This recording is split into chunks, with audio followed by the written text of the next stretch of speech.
Have you experienced something like this, that you find a home, you want to make an offer, and the offer is going to be due in 2 days, and you receive like 200 or 300 pages of disclosure from the seller side? In such a short time, you have to go through this disclosure. It's very painful, and but you do need it to read it through to find out the condition of the house. So how do you find out the important part quickly? In this video, I want to point out to you important documents that help you quickly find out the true condition of the home. So before we start, if you find the videos helpful, please forward to your friend and subscribe to our channel. Now, when you receive 200 or 300 pages of disclosure, I would say about 1/3 of them are standard disclosures, standard forms. Each transaction we have like 27 or more forms of standard disclosure to buyer or seller. Okay, so many of them are very important. It's not their standard form. It does not mean they're not important. Like a stay or local advisory to buyer and seller, they show you what your duty are as a buyer. You don't rely on seller's information. You have your right to do your own investigation.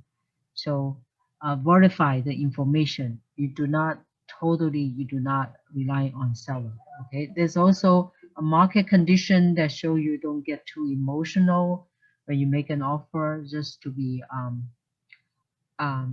reasonable, right, on yourself. And also there are like a wild thought that happen in the industry that you have to be careful. And also water conservancy in this area in California, and each local has their own special requirement. So you make sure that you are aware of them before your decision, right? So those are standard form that you can ask earlier. You can read it early instead of like in the first, like last 2 days or last minute to go through it. Like those forms, you can uh, look at it first earlier. Okay, and then among the seller disclosure, one of them is a transfer disclosure. It's called TDS. Now, the TDS form, this is example here. They will show you the first page. They tell you if they have any inspection report. See, in this, it shows they have a home pass and roof inspection. And then also in this section, they have a check, like which item is included in the house. So if you make sure you go through the checklist. So like example, in the garage, they have like a number of remote controls, 2. And at the end, if the agent did not give you 2 remote control, then they have to pay for it to give you 2 remote control. So that's the important to look at it. And then also on the second page, there's a yes or no. You look for yes. So that was the TDS, very simple. Now there's another one called SPQ. It's called seller property questionnaire. And this one here is like 4 page. You look for yes. So if you want quickly isolate the problem or understand the property, you look for all the yes checks, and then there's an explanation for each yes.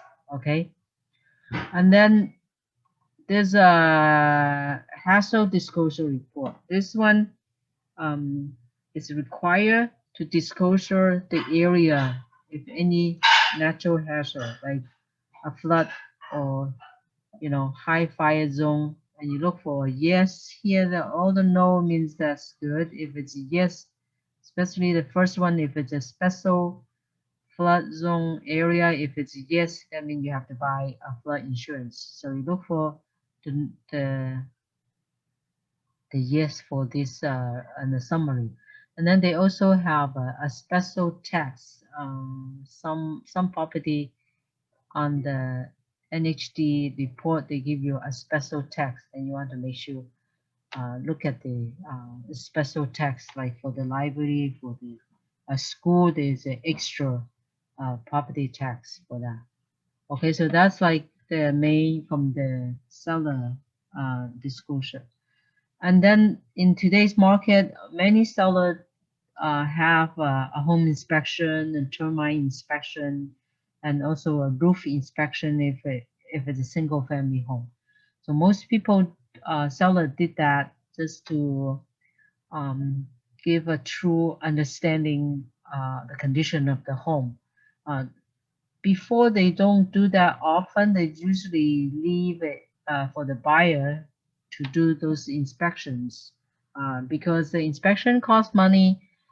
Seller this day seller did it because they want to shorter the contingency. When you make an offer, you already know the condition of the home. They don't want to um, give you a chance to back out, right? So in a sense, so they kind of give you all the detailed information that they can think of, right? So the disclosure and the inspection. So you can go through the inspection.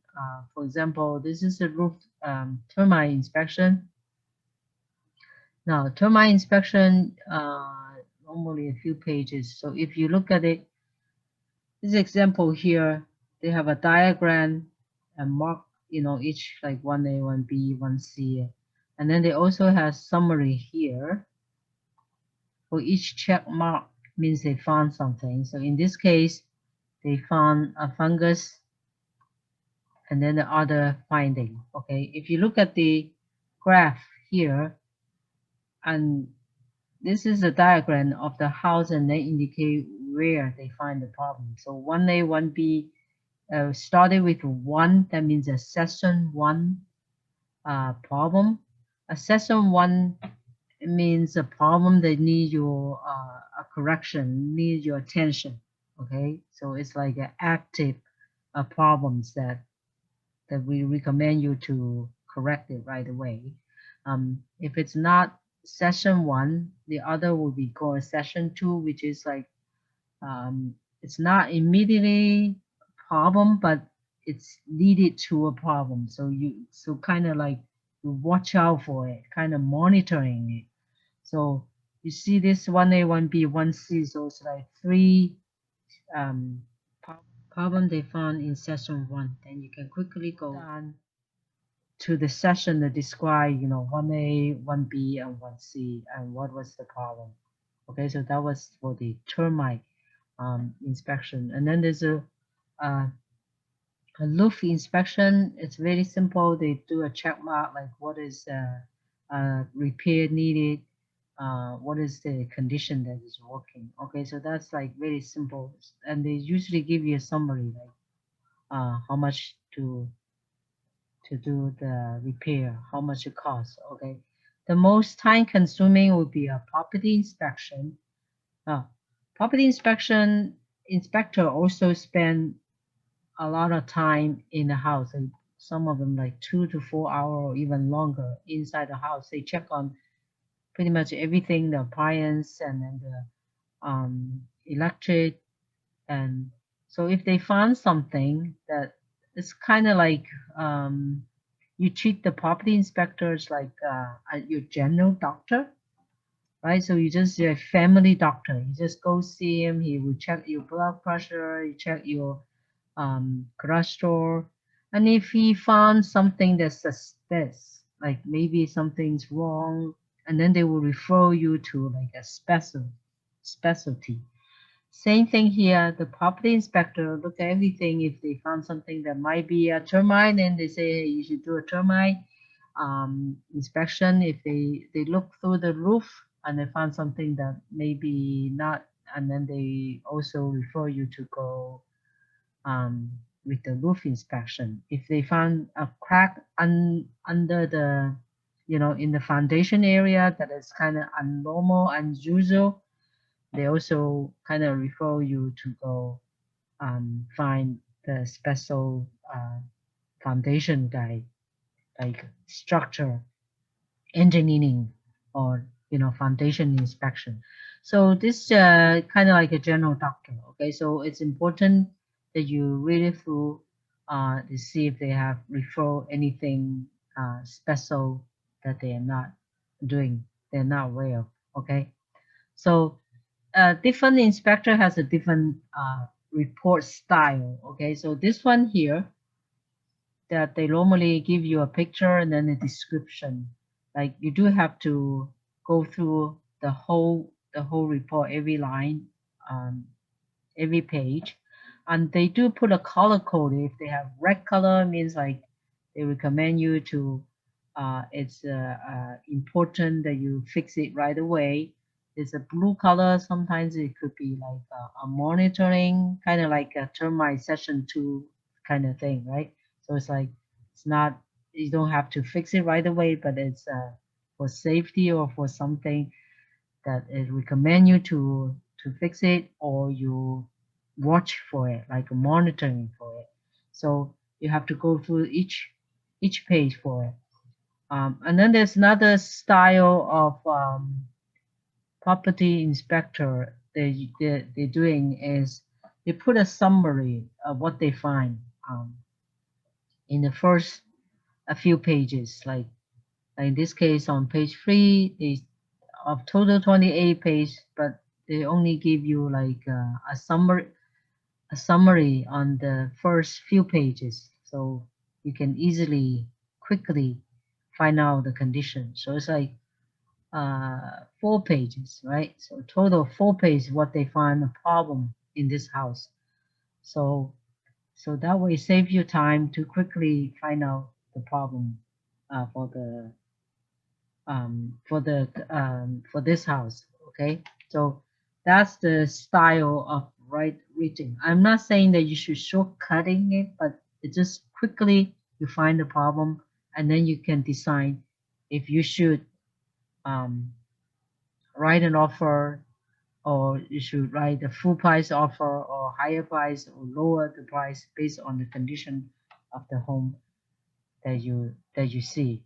Okay, so that was like a quickly overview that you can find seller disclosure, transfer disclosure, seller questionnaire, and then the NHD hazard disclosure, and also the termite inspection, roof inspection, and then the general home inspection.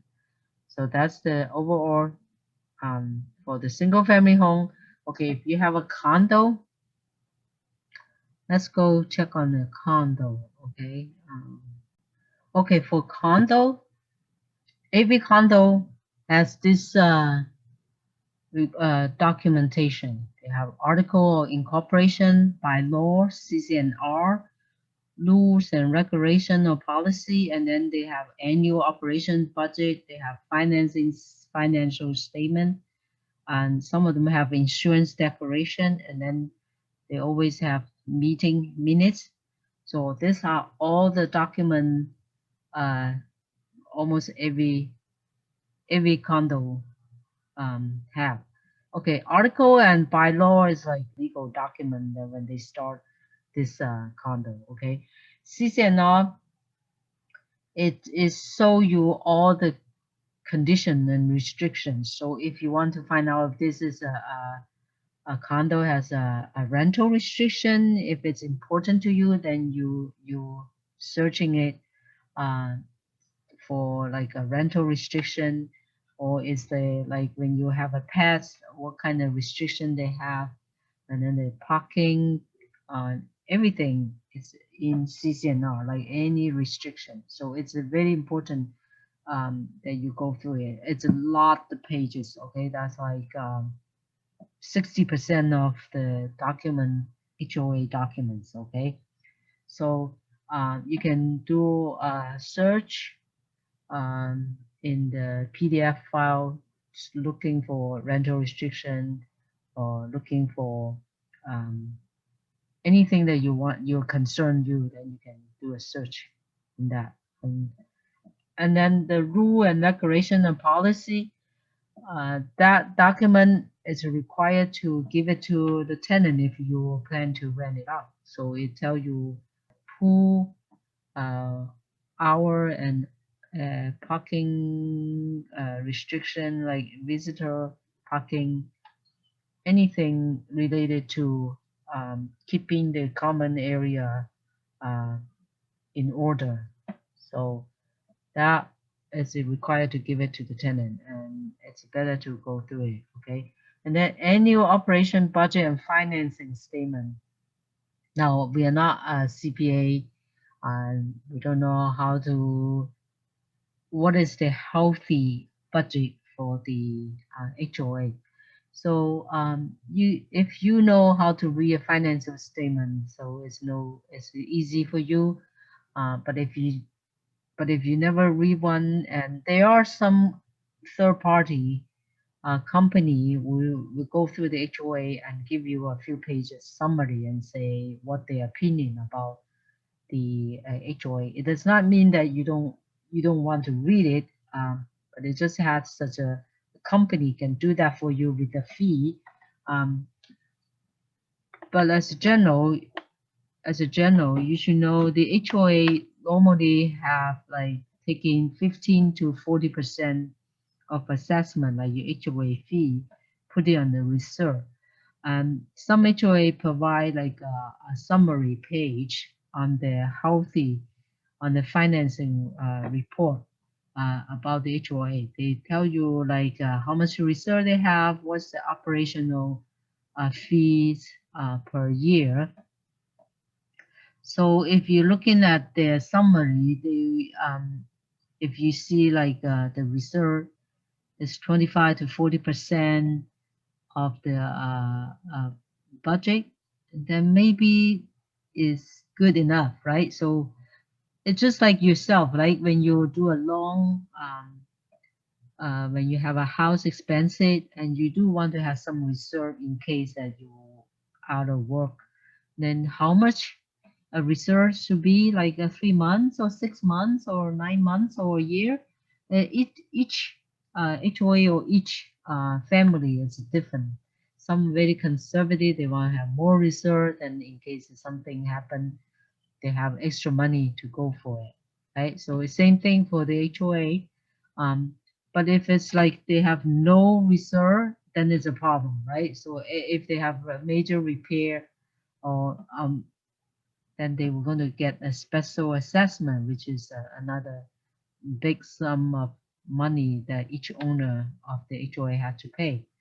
So it normally 25 to 40% of reserve should be healthy enough for general.